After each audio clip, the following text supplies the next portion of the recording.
Chắc hẳn các bạn đều biết, ông Donald Trump đã từng bị ám sát hụt vào năm 2024. Một vụ tại Pennsylvania vào tháng 7 và một tại sân golf Trump International ở Florida vào tháng 9. Nó đã khiến các cơ quan an ninh phải siết chặt mọi biện pháp bảo vệ ông Donald Trump hơn bao giờ hết.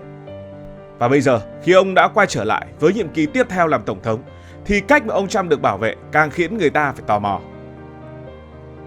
Bảo vệ một tổng thống như Donald Trump không giống với việc cử một vài vệ sĩ đứng quanh ông với ánh mắt cảnh giác mà chúng ta chỉ đơn thuần nhìn thấy.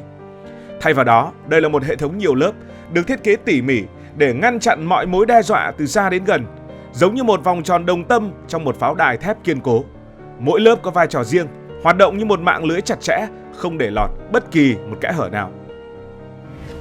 Lớp bảo vệ đầu tiên, thường được gọi là vòng ngoài, là tuyến phòng thủ ít được công chúng chú ý nhưng lại đóng vai trò sống còn. Đây là nơi các đội tình báo của cơ quan mật vụ Mỹ làm việc không ngừng nghỉ, phối hợp với Cục Điều tra Liên bang FBI và Cơ quan An ninh Quốc gia NSA để phát hiện các mối đe dọa trước khi chúng kịp hình thành. Họ sử dụng công nghệ phân tích dữ liệu lớn để theo dõi hàng triệu bài đăng trên mạng xã hội, email và những cuộc trò chuyện điện tử có chứa từ khóa liên quan đến ông Donald Trump.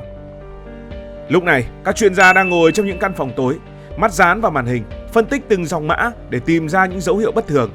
Sau vụ ám sát hụt ở Butler, nơi mà Thomas Matthew Cruz bắn trúng tai của ông Donald Trump từ khoảng cách 150 mét, mật vụ đã tăng cường giám sát các âm mưu từ những quốc gia thù địch.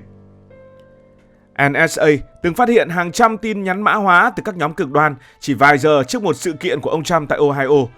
Và nhờ vòng ngoài, họ đã triệt phá âm mưu này mà không ai hay biết. Vòng ngoài không chỉ là một lớp phòng thủ thụ động mà còn là một mạng lưới tình báo chủ động, luôn đi trước kẻ thù một bước. Tiếp theo là vòng giữa, nơi các biện pháp an ninh vật lý được triển khai để bảo vệ ông Donald Trump trong các sự kiện công cộng hoặc khi ông di chuyển giữa các địa điểm. Đây là tuyến phòng thủ trực tiếp, nơi bạn có thể thấy những đội chống bắn tỉa đứng trên các mái nhà, mắt không rời ống nhòm hồng ngoại, tay sẵn trên co súng. Trong vụ ám sát hụt tại sân golf Trump International, mật vụ đã sử dụng máy bay không người lái để quét toàn bộ khu vực rộng lớn và phát hiện ra Ryan Wesley Rose, kẻ mang theo khẩu AK-47, ẩn nấp trong bụi rậm trước khi hắn kịp nổ súng. Chó nghiệp vụ được huấn luyện đặc biệt để phát hiện chất nổ, trong khi các thiết bị đo từ trường được đặt tại mọi lối vào để kiểm tra vũ khí kim loại. Cuối cùng là vòng trong, là lớp bảo vệ sát sườn nhất, nơi các đặc vụ luôn ở bên cạnh ông Trump. Đây là những người được huấn luyện để phản ứng trong tích tắc, sẵn sàng lao vào dòng đạn để bảo vệ ông. Trong vụ Butler, một đặc vụ đã đẩy ông Donald Trump xuống ngay sau khi tiếng súng vang lên, giúp ông tránh được viên đạn chỉ cách đầu vài phân. Một khoảnh khắc được ghi lại trên video và lan truyền khắp thế giới. Những đặc vụ này sẽ mặc vest đen, đeo kính râm, tai nghe xoắn dây và luôn giữ vẻ mặt lạnh lùng như là đá. Họ không chỉ đi bộ bên cạnh ông Trump mà còn quan sát từng chi tiết nhỏ nhất, từ cách ông vẫy tay với đám đông đến lúc ông bước lên The Beast, chiếc limousine bọc thép nổi tiếng của tổng thống. Khi ông đứng trên bục phát biểu, xung quanh sẽ là hàng chục cặp mắt sắc bén, mỗi người đều có một nhiệm vụ cụ thể.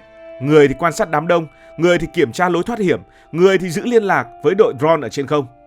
Vòng trong không chỉ là một đội bảo vệ mà còn là một cỗ máy sống, hoạt động với sự chính xác và tận tụy, trung thành tuyệt đối.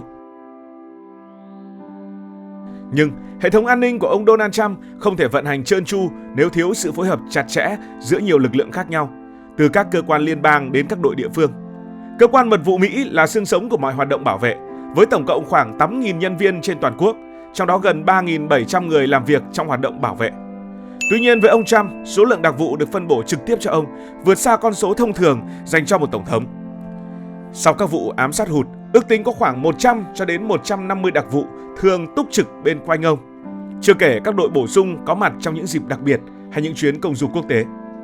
Ví dụ, trong chuyến thăm biên giới phía Nam vào tháng 2 năm 2025 để giám sát chính sách nhập cư, hơn 500 đặc vụ và nhân viên hỗ trợ đã được huy động, một con số cho thấy quy mô bảo vệ dành cho ông Donald Trump lớn đến mức nào.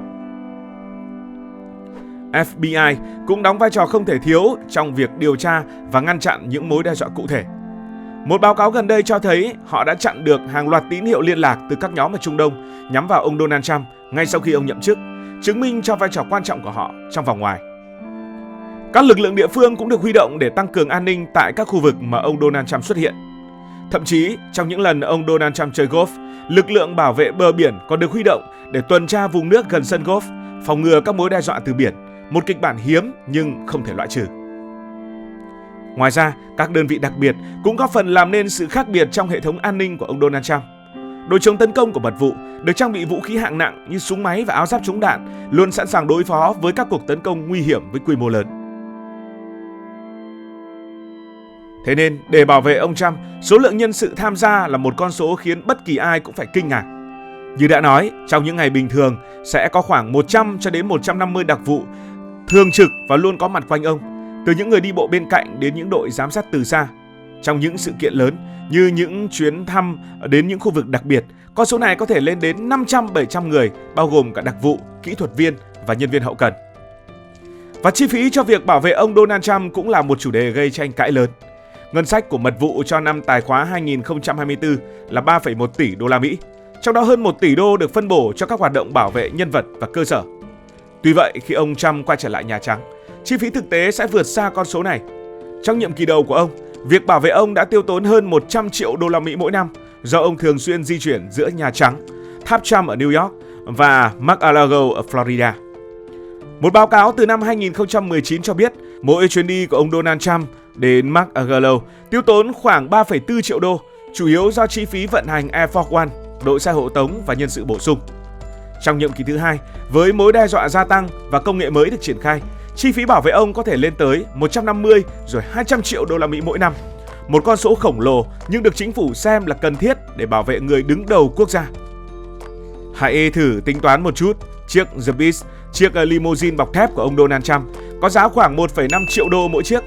Và ông thường được hộ tống bởi một đội gồm ít nhất 2 xe này cùng hàng chục chiếc SUV khác. Air Force One với chi phí vận hành khoảng 200.000 đô la Mỹ mỗi giờ bay là phương tiện di chuyển chính của ông Donald Trump trong các chuyến công du. Thêm vào đó những biện pháp như kính chống đạn di động tại các sự kiện công cộng, hàng rào thép và drone giám sát liên tục đều làm tăng thêm gánh nặng tài chính. Ngoài các phương pháp bảo vệ truyền thống, ông Trump còn được bảo vệ bởi những biện pháp độc đáo mà ít ai ngờ tới, thể hiện sự sáng tạo và khả năng thích nghi của các cơ quan an ninh. Một trong số đó là việc sử dụng kính chống đạn di động. Sau những âm mưu ám sát, ông Donald Trump thường xuyên xuất hiện sau những tấm kính dày, trong suốt, được thiết kế để chịu được đạn bắn từ súng trường quân dụng. Những tấm kính này không chỉ xuất hiện trong các sự kiện tranh cử, mà còn được sử dụng tại Nhà Trắng khi ông phát biểu ngoài trời. Chúng cao khoảng 2,5 mét, nặng hàng trăm cân và được vận chuyển bằng xe tải chuyên dụng đến mọi địa điểm ông xuất hiện. Điều thú vị là những tấm kính này không làm giảm sự kết nối của ông Trump với đám đông. Ông vẫn có thể vẫy tay, cười, hô khẩu hiệu trong khi vẫn được bảo vệ an toàn tuyệt đối. Máy bay không người lái và chó robot cũng là những người hùng thầm lặng trong hệ thống an ninh của ông Donald Trump. Chó robot được sử dụng để di chuyển vào những khu vực nguy hiểm mà con người không thể tiếp cận, chẳng hạn như các bụi rậm quanh sân golf hay các tòa nhà bỏ hoang gần địa điểm sự kiện. Chúng được trang bị camera 360 độ, cảm biến hóa học để phát hiện chất nổ và có thể hoạt động liên tục trong nhiều giờ. Sự kết hợp giữa drone và chó robot không chỉ tăng cường khả năng phát hiện mà còn giảm thiểu rủi ro cho các đặc vụ, biến chúng thành những trợ thủ đắc lực trong thế kỷ 21. Một biện pháp khác là việc mã hóa thông tin liên lạc ở mức tối đa. Mọi tin nhắn, cuộc gọi và email của ông Donald Trump đều được bảo vệ bởi hệ thống mã hóa quân sự do NASA quản lý. Sau khi nhậm chức, ông không còn sử dụng điện thoại cá nhân bình thường như trước đây, mà chuyển sang một thiết bị đặc biệt, được thiết kế để không lưu trữ dữ liệu lâu dài và tự động xóa mọi thông tin sau khi sử dụng. Điều này nhằm ngăn chặn các cuộc tấn công mạng vốn có thể nhắm vào ông Donald Trump để thu thập thông tin nhạy cảm hoặc làm gián đoạn hoạt động của ông. Thậm chí các cuộc họp trực tiếp của ông Trump với cố vấn cũng được tổ chức trong những căn phòng chống nghe lén với tường cách âm và thiết bị gây nhiễu sóng điện tử. Ngoài ra, các mật vụ còn sử dụng chiến thuật, đó là dùng những nhân viên có ngoại hình giống với ông Donald Trump để đánh lạc hướng kẻ thù. Trong một số chuyến đi, các đội xe giống hệt nhau cũng được triển khai từ nhiều hướng, khiến đối thủ không thể xác định được chính xác ông Donald Trump đang ở đâu. Chiến thuật này từng được sử dụng trong nhiệm kỳ đầu của ông, đặc biệt khi ông đến thăm các khu vực bất ổn, và nay được áp dụng thường xuyên hơn sau những vụ ám sát hụt. Sự kết hợp giữa công nghệ cao và mưu mẹo cổ điển này cho thấy mức độ sáng tạo của đội an ninh trong việc giữ ông Donald Trump an toàn. Như vậy, việc bảo vệ ông Donald Trump không chỉ là một nhiệm vụ kỹ thuật, mà là một câu chuyện sống động về sự phối hợp, công nghệ và đặc biệt phải có lòng trung thành tuyệt đối. Từ vòng ngoài với tình báo công nghệ cao, vòng giữa với những biện pháp vật lý nghiêm ngặt, đến vòng trong với những đặc vụ sẵn sàng hy sinh, Hệ thống này là minh chứng cho tầm quan trọng của vai trò tổng thống trong một thế giới đầy biến động. Chi phí khổng lồ, cả trăm cả nghìn nhân sự và những biện pháp độc đáo như kính chống đạn, drone hay chó robot đều cho thấy mức độ phức tạp trong việc giữ ông Donald Trump an toàn. Dù bạn có yêu hay là ghét ông Donald Trump, không thể phủ nhận rằng lá chắn thép xung quanh ông Trump là một kỳ công của thời đại. Một cỗ máy không ngừng vận động để bảo vệ không chỉ một con người mà còn là biểu tượng của một nước Mỹ đang đối mặt với thử thách từ mọi phía.